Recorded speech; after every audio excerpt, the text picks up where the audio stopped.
Good morning and welcome to Superfood Super Mornings with Dr. Shilpi. Today it's the last day of World Nutrition Week and it's about PCOD, it's about awareness of perfect diet, it's about health, it's about well-being. So we're going to talk something everybody knows about it, but still there are so many myths about it.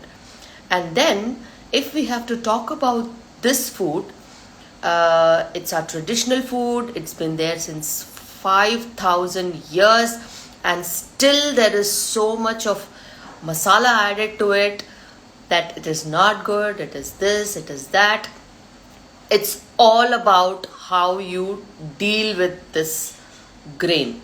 And yes, we're going to talk everything about rice today. And yes, it is there since 5,000 years and we are basically rice eaters, and India consumes lots and lots of rice, and it is originally called as Oryza sativa, which is an Asian variety, and Oryza glabberina is the African variety. And now if you have to talk about rice, now why rice has become so much infamous is we all know. There are some important things that I wanted to tell you all regarding rice. Rice is something that takes in whatever comes to the water that we give to rice. So these days there is so much of arsenic, lead, mercury, heavy metals like cadmium, chromium are getting contaminated in the water in which the rice is growing. That is why there is so much of arsenic poisoning that is happening, and the contamination of arsenic and all these heavy metals is causing, it's one of the causes of cancer, one of the causes of heart disease, one of the causes of type 2 diabetes. And this is one thing that we have to highlight because it's the need of the hour. And when you look for natural farming methods and when you look for organic farming methods, it implies that the safe water source is used, and up to about certain kilometers range we do not allow contaminated water, and we do not also allow pesticides and fertilizers and all these things. But we always check the source of water. So rice is something that we are taking daily in. So you definitely have to look into the source of rice, where you are buying rice, and the place you buy rice should be authentic, and the farmer should be identified. And when you are depending on sources of rice, you just at least have to look into all these contamination issues. This is one of the main thing that most of the people are missing.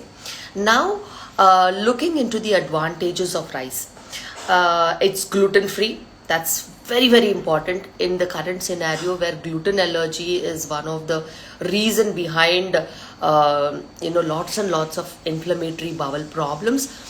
Rice is gluten free, and it has got lots of insoluble fiber that is really helpful for gut health. And when you talk about gluten free, it also has the tendency of managing diabetes also. You are listening it right, and the rice has a capacity of managing diabetes also. And rice is easy on digestive system. So anybody with problems of inflammatory bowel, Crohn's disease, children, and especially sensitive tummies, rice digests very better. And it's a very good source of energy. So people who are into lots of physical exercise and work, for them it restores the glycogen stores as soon as possible. So for them rice is really important, and it's a source of instant energy. And especially when you talk about the aspect of rice protection against chronic diseases, it's the brown rice that comes into the picture, where it has an implication into protection of chronic diseases. And when you're maintaining health and maintaining well-being and maintaining ideal weight, brown rice with a low glycemic index definitely improves the aspect of weight loss also. And it also has a capacity of lowering your fasting insulin level, which also is very important for management of PCOD. In PCOD, what happens is the fasting insulin levels are pretty high, and there's a lot of insulin resistance. So in fact, telling them to go on some diet which is absolutely not their social matching diet, we always have to tell them that some small changes in your daily routine can definitely bring down your fasting insulin level. And also rice is absolutely healthy, but what mechanism has to be added to rice to make it healthy, we'll discuss it in detail. And now rice is had as boiled rice, steamed rice, rice flour, rice milk, rice cakes, and there is bran oil, there is syrup, rice flour. There's so many items that come with rice. And even the bran of rice, which is removed after dehusking of rice, that bran also has lots of oil in it, lots of nutrients in it. And bran of brown rice has lots of ligands, especially ligands which are a very good antioxidant. And these antioxidants are beneficial for prevention of heart disease, prevention and treatment of menopausal symptoms, and osteoporosis also. So it is very important that when you choose things which contain rice bran, especially rice bran oil or anything like that, these will have these added advantages. And instead of removing the whole bran, if you partially dehusk the rice and you take hand pounded rice, it is definitely healthy. And even it has a property of decreasing breast cancer. This has to be identified and told, because rice eating is not always bad, and it is about the message how you take it. And then these ligands have property of decreasing breast cancer also. And especially the bran of brown rice or rice has ferulic acid, which is also an antioxidant, which is a very good antioxidant, which is anti-inflammatory, antimicrobial, and also prevents against cancer and diabetes. So every bit and part of rice has some kind of a good message. And people talk about a lot of phytates associated with rice, especially the brown rice, but there is a mechanism to remove phytates. Phytates are substances that are there in brown rice which prevent the absorption of iron and zinc.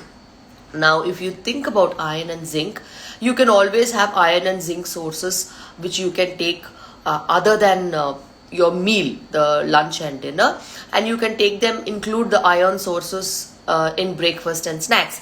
But then if you want iron absorption and zinc absorption to be happening along with the brown rice that you eat, then definitely you have to pre-soak the brown rice, wash it properly, and then take it. So pre-soaking and washing and removing the excess water definitely washes out the phytates. And there are two other mechanisms wherein phytates can be removed. That is by sprouting the rice and making the rice, and also by taking fermented products. When you ferment also, you remove the phytates in brown rice. And now when we have to talk about at my house, we usually have this hand pounded rice. See, hand pounded rice and white rice, there is a difference. This is white rice, this is the basmati white rice that we have, and this is the hand pounded rice that we have. There is a slight color difference between both of them. And if we have to talk about brown rice, this is brown rice, and every bit of these varieties have its own significance. And white rice can be given to kids, especially when they're growing kids, they're active, they can burn calories, and there is no restriction on white rice when it is childhood, because that's easy to digest, easy to assimilate. And when you include in weaning foods, it is very much good, and it's healthy also, and it is very gut friendly. So white rice is something that is very, very important. And when it comes to white rice, for adults especially, there is no outer bran layer, and there is no outer germ layer that is nutritious. So it is not very good for adults. It increases belly fat, and it increases weight also if you're not taking it correctly. But white rice has a longer shelf life, and it is quick to cook. It is so tempting to finish cooking rice in about 10-15 minutes or 20 minutes. So it's very quick to cook. It's bland, and you can incorporate any taste that you want into it. It has got neutral flavor. It has got less protein and less fiber. So this is all about white rice. But there is a tip to it. When you are having white rice, there is no means that you should not have white rice. You can have white rice. Now, when you're having white rice, you have to complement that white rice with some kind of a food item that improves both its consistency. So, for example, if you're having white rice and if you're having dal or any lentil that you're taking, so if you take 1 spoon of white rice and 2 spoon of dal, then definitely the glycemic index of this food which is mixed is low and you will have a lot of advantage. Even diabetics can have this kind of a combination. And when you have white rice and you complement it with lots of vegetables or vegetable curries and dal, or anything that adds to it, like protein like curd, so you complement the absorption of it, and with a high GI, that is high release of calories by white rice, is decreased by the slow releasing calories of pulses. So you have a mixed option. So this is the basis of Indian culture. This is the basis of Asian culture. Basically, we just don't eat rice like that. We complement it with some kind of a protein which enhances both the effects. And whatever amino acids are absent in rice, those amino acids are present in lentils and dals. So when you complement these two, this combination becomes one of the world's healthiest food.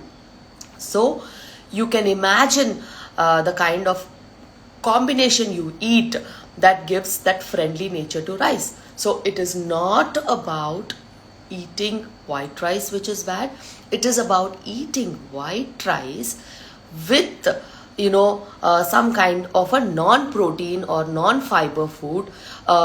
Maybe some people eat it with lots of white rice with rasam, lots of white rice with pickle, lots of white rice with some oil and salt. See, these kind of practices for a very small quantity is taste enhancing, and you feel like you can pamper your palate.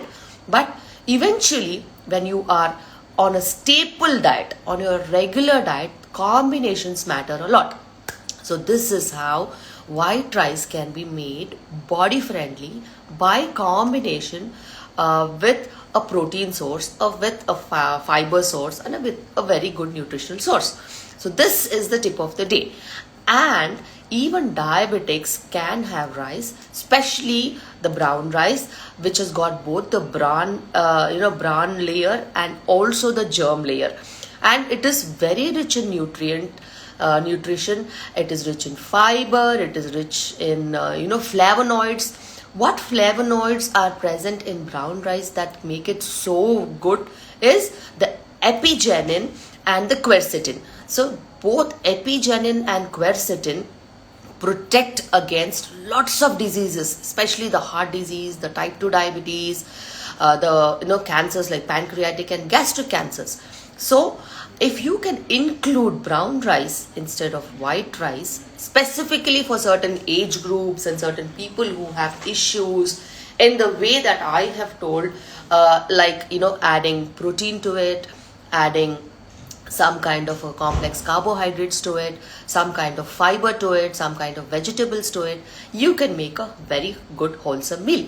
This also holds good for PCOD, diabetes, hypertension, obesity, people on diet, anybody, provided the combination eventually gives you that kind of a low glycemic index perspective. Because if you have 4-5 spoons of rice and 1 spoon of dal, that too the very the watery kind of a dal, it doesn't serve the purpose. That is what is causing lot of malnutrition and issues of spikes of sugar in diabetics, spikes of sugar in PCOD, spikes of sugar in pregnant women. So I always tell them that if you can have a combination that gives you better outcomes, you should try that combination. Or else, if you there are people who are addicted to rice and rice eating methods that definitely are not healthy.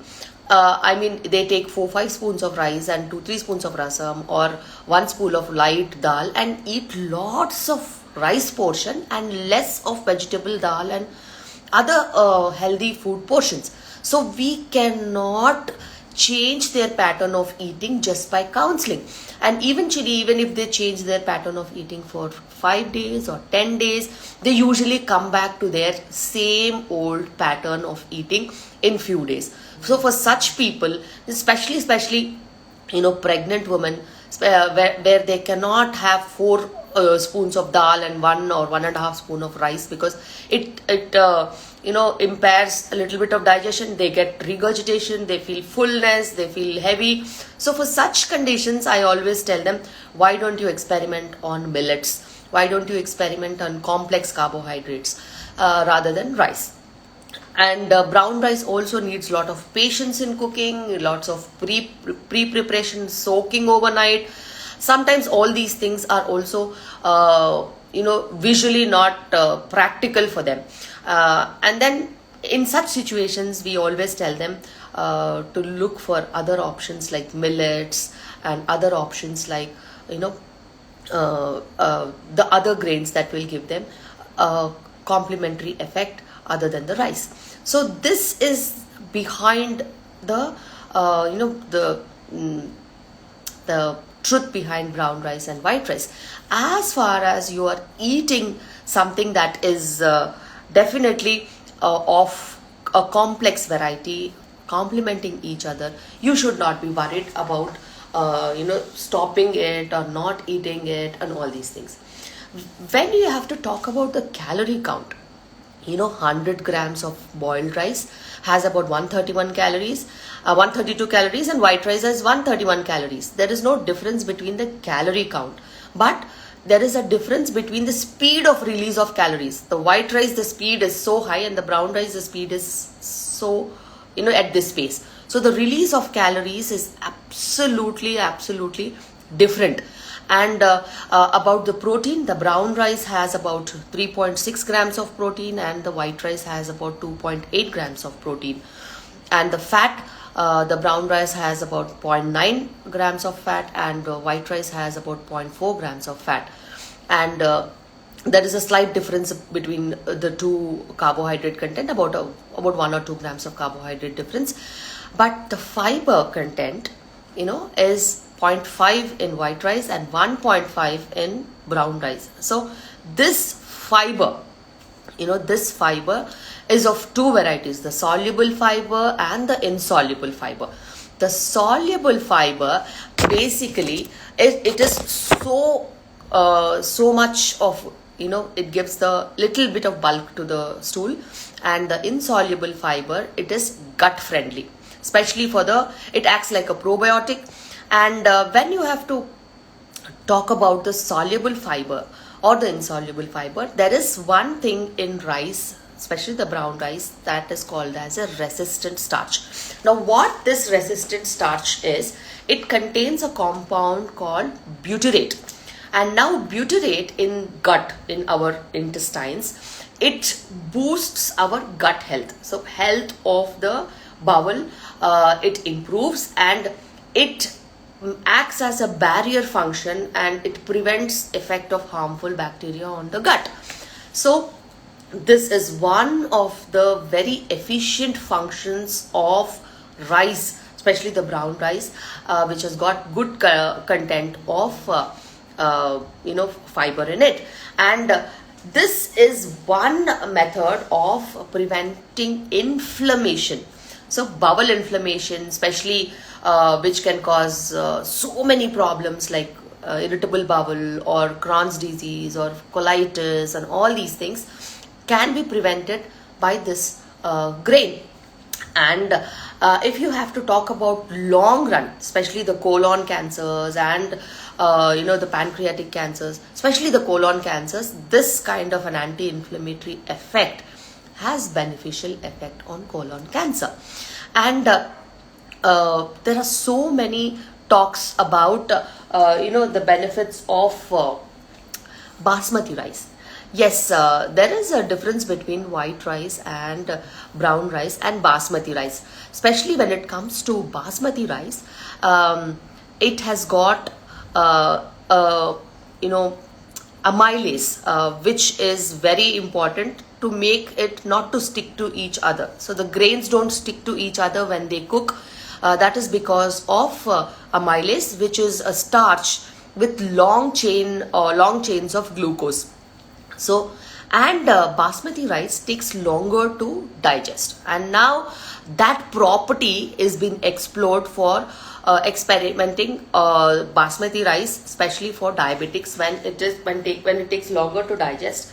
So it has a low glycemic index, and that can be given for diabetics. And there is another form of rice. So this is basmati rice, which has got amylase, the short chain fatty acids, which do not allow it to stick, and it releases slow. So the release of calories is slow. That is why basmati rice is much better than white rice when you consume, especially for diabetics, and especially in situations where you feel that it will help, especially the PCOD and all that.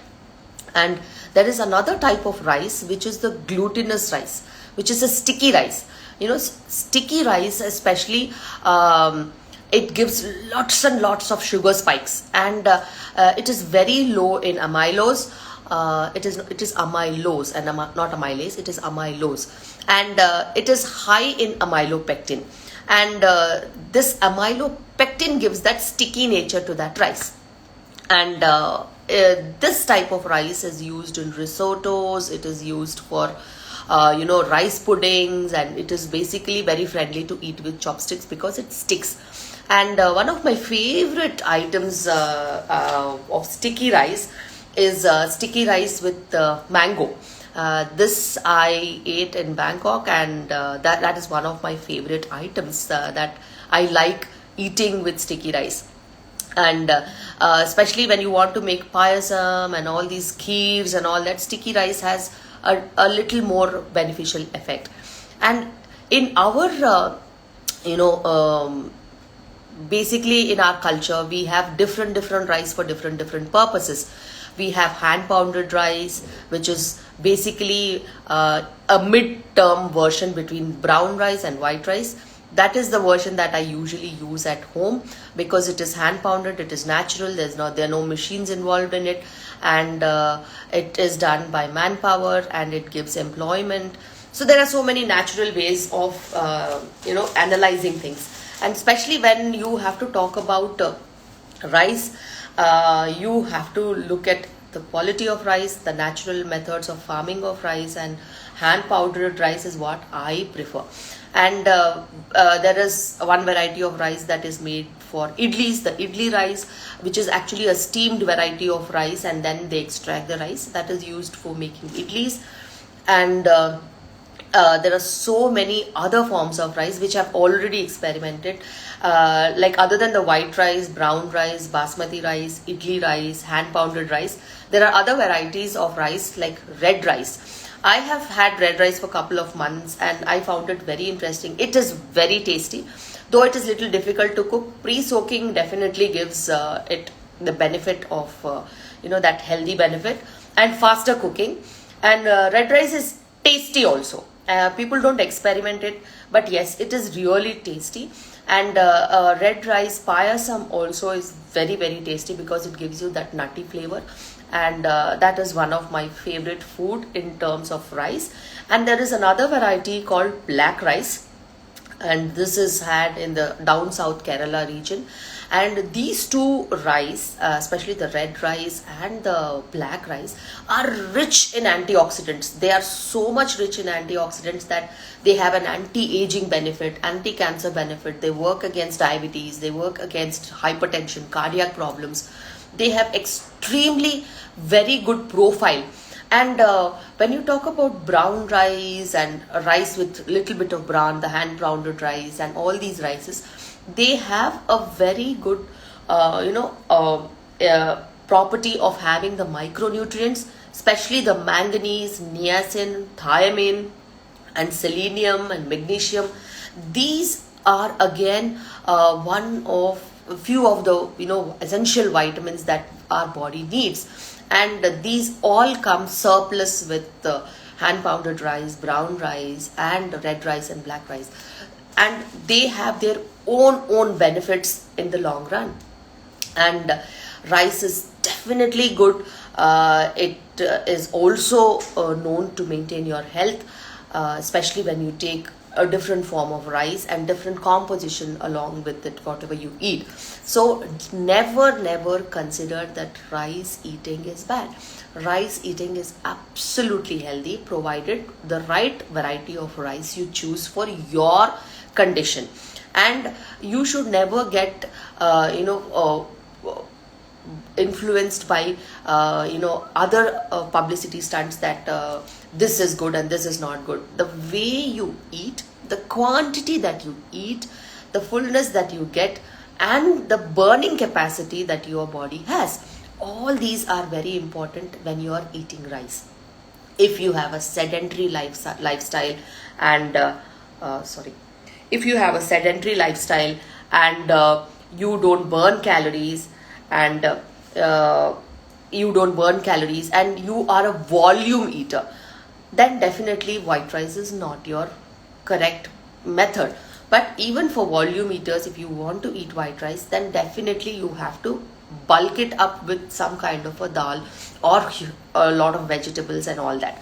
So this is how practically you can stick to your staple food yet have the health benefits. So if you're particular about sticking to your staple food, that is rice, then definitely whatever tips that I gave you in the last 20-30 minutes will definitely help you.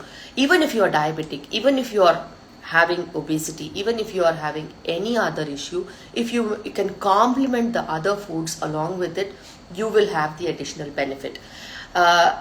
Given a chance, definitely brown rice will help you in the long run, especially when conditions of metabolic problems are not getting controlled. You should start with brown rice, experiment on brown rice, and try to inculcate brown rice without the phytates problem, and try to live with that kind of a situation. If not, hand pounded rice is the next level option with a good combination. And if you're still not okay, then even white rice with whatever combinations I have told you, the volume should be less and the composition should be changed so that your sugars, your obesity, your weight management, your PCOD profile is all well maintained. And your bulk of food should come from lot of protein, lot of fiber, lot of vegetables, and less from the grains. In such special situations, you need not give up rice. But for a balanced lifestyle, what really that you can eat, what really that you can sustain, what is really an effect of sustainability, that is what should be your choice. And whatever said and done, there are extremely so many vulnerable tasty foods in the world, but when it comes to staple food, the more the staple food that you look forward and eat and stay, and you control your volumes and you eat multiple times in small quantities, your fitness level will be much better. There are high carbohydrate content foods that are available over the counters, and packaged foods that are available, and especially attractive foods that are dispensed in attractive containers, and they are not the kind of solution for health. And also they have their own side effects, which is now coming on to the effect of rice, because you have obesity, you have diabetes, you have other weight related issues, PCODs and all these things, because of a different set of habits and different set of compounds that you eat, especially the junk food and all these things. But what is getting affected is your main food and main channel that is getting neglected, and that is what is causing a shift and drift in our eating habits. If your main food is balanced and you do not eat any other junk food that comes from outside, you can as well continue your main food as main food, and you need not worry about the quantity and quality and whatever you are eating, because you will eventually be the person who is spending that amount of calories and living healthy and going in a cycle. This cycle breaks when either sedentary lifestyle comes into your picture, or overeating outside junk food comes into your picture, where you have to compromise your regular food that is giving you health. So this is all about rice, and this is all about breaking the myths of rice. And definitely rice is good, rice is healthy. The method you eat rice is very important. You have to inculcate rice into your daily habits. Anybody with metabolic problems, you can inculcate brown rice. Anybody on a routine diet, routine health, they can incorporate your hand pounded rice. And for kids and special situations, if somebody cannot resist white rice, you can have white rice, but with the portion size that has to be controlled. And for energy release, for people who work out, people who have lots of physical work, like the laborers, and people who have extreme levels of physical work, for them white rice is definitely a source of good energy, and the glycogen stores are also back very fast with white rice. And even it is very good for kids when you start feeding them rice as weaning food, because it is again very easy to digest and easy to take it forward. And even in weaning foods, we always tell them to have rice and little bit of dal and little bit of jeera and little bit of a little bit of very handy digestive substances that will ease on the digestion and ease on the tummy. So always weaning foods have a combination of rice and then some kind of pulses to it, which gives that taste. And when you add ghee to it and feed them, they take it very well. And when you have only white rice, you just mash up white rice, add some curd or add some sambar to it and give it to kids. They definitely like it very much.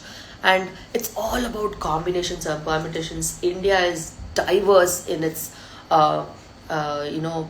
food culture, and something that is gluten free like rice definitely is on the vision of international food market. Even in countries like US and UK, where there is an epidemic of diabetes like what it is here, they are looking forward and they are looking at the rice eating habits that we have, and still our glycemic control is good. And they are eventually looking of having our rice and our combinations, rice dal and rice rice combinations in their meal, so that to get an average sugar control, especially when they are very bad in their diet habits. They are looking forward and trying to adapt our culture, and we here in India are trying to adapt to a different culture. So it is very important that rice eating goes with a good message, and you should encourage yourself to buy quality rice, especially the one that is that is bought from natural farming methods, where the water source is good, and if possible organic, and even natural farming rice is very good, and the source has to be known, and hand pounded wherever possible, because that keeps up the layer of bran and the germ layer intact. And yes, there are different cooking cultures, and there are different cooking methods. You can eat it boiled, steamed, you can use rice flour for all the snacks that we eat, and there's rice milk that is given to children, and there's rice bran oil that is available, especially used for deep fried cooking at certain places. And there is rice syrup that is used in Southeast Asia, where it is one of the methods of incorporating rice into their culture. So there are different methods, different possibilities and combinations and permutations with rice, and you definitely will have some kind of a solution. Giving up rice is never a solution for any food. What you have to do is give up on sedentary lifestyle, give up on fixed methods of eating rice and bulk eating of rice. So that is what has to be given up. Always understand a point that whatever you eat, you have to burn, and whatever you burn, you will have a choice to eat again. And it is, and never eat when you are not hungry. So when you are hungry, you should eat, and there should be a limitation to what you eat. Especially you should eat that much, only that much you burn. So nothing more, nothing less. And especially nowadays, kids are having sedentary lifestyle, so you have to look into their profile of food. When they can't burn, you cannot give them junk food. And it is very important that obesity in children is not encouraged for whatever reason, because obesity in children is the basis of all adult diseases. So this is a very good take home message, whether it is diabetes, whether it is hypertension, whether it is obesity, whether it is PCOD, anything. If you want to eat rice, choose the correct rice, choose the correct combination, and maintain it on a regular basis. So this is about rice. It has taken little long. Hello Andy, hi everybody, hi Chandrakant, hi Parasuram, hi everybody, hi Narayan Babu Garu, thank you so much, you're watching from US, hi Sharda, hi Divya's again watching from US, hi everybody, hi Chandrakant. There's so many of them watching on Facebook. Murti Garu, hi Sarita, hi Bandhavi, hi Khalil, hi everybody, hi Mahendra, hi Nandita, hi Vijay, hi Nikita. So we can definitely take some questions from next onwards. You can post some questions so that it will be more interactive. I would be reading them and talking to you all in between. Hi Lavanya, hi Vinaya, hi Anusha, hi Sharda, hi Shanu, hi Manasa, hi Shrikant, hi Shivana, hi Sudeepti, hi Pranati, hi Aruna, hi Indu, hi Shweta, hi Harini, hi Shri Devi. I hope I have told you clearly how we should take our rice eating habits forward. So that's all about rice today, and tomorrow yet another interesting topic in Superfood Super Mornings with Dr. Shilpi. Bye.